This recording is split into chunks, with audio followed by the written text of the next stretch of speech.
A legal opinion letter is exactly what it sounds like. It is a letter written to a person, to an entity, for some particular purpose to be relied on officially what the law says.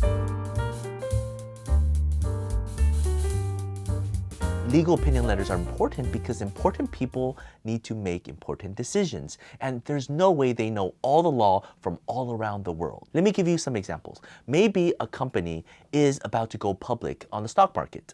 Well, maybe they have subsidiaries overseas, and as the regulator, as the underwriter, they don't know the particular subsidiary structure, whether they're in debt or not in debt. So they put the burden on the company to provide legal opinions on all the subsidiaries all across the world, right? So for example, we do a lot of legal opinions for California corporations, for overseas companies that need to IPO. Or let's say you're purchasing a house and the underwriter, when they're going through your mortgage application, see that you own several companies and they don't know who owns these companies and what kind of liability this puts on your income to debt ratio. You try to explain, the banker that you're working with tries to explain, and they don't find it quite sufficient. And so they need a legal opinion letter explaining the structure of your company. They want an official and third-party independent lawyer to look at the documents, to write an opinion. That way, it's not on them if somehow something goes wrong with your application.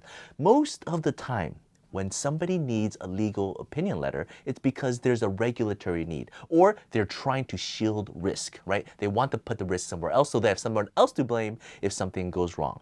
That's where the lawyer comes in. Why is legal opinions so rare, so confusing? If you're searching at legal opinion, you don't really find any specific answer because every situation is different. For example, we do a lot of legal opinions for French citizens trying to buy condos, but the bank needs legal opinions because they are somehow in California and they own companies. That's a very, very specific niche market. And you don't have a whole company just to service that, right? Now, traditionally, you might think, oh, if you're going through the mortgage application process in France, then the bank should have somebody that they work with that can provide this legal opinion letter, right?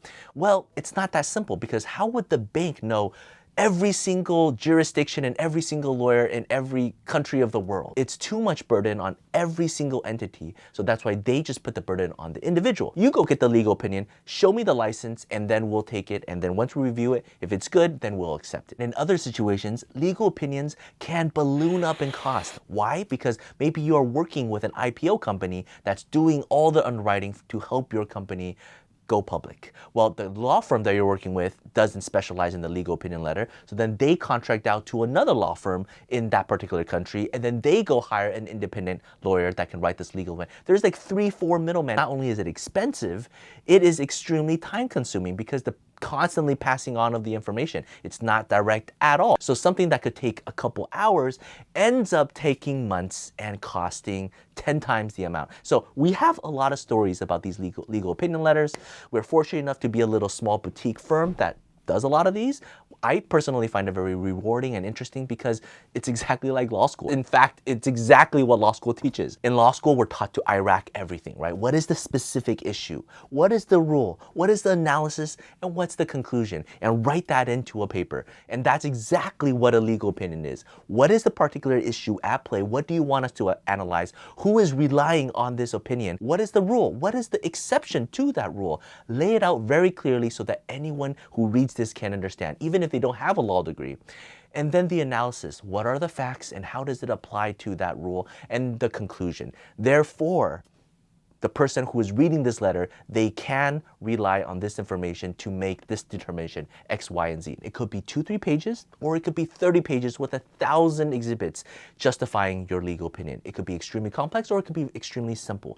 Every situation is different, and hopefully in the following videos, when I dive into each individual situation, real estate, IPO, criminal law, you will see what the legal industry is like when we're talking about legal opinion letters. Each one of these stories is very dear to me. It's fun, and I hope you enjoy it. All right, take care. Bye-bye.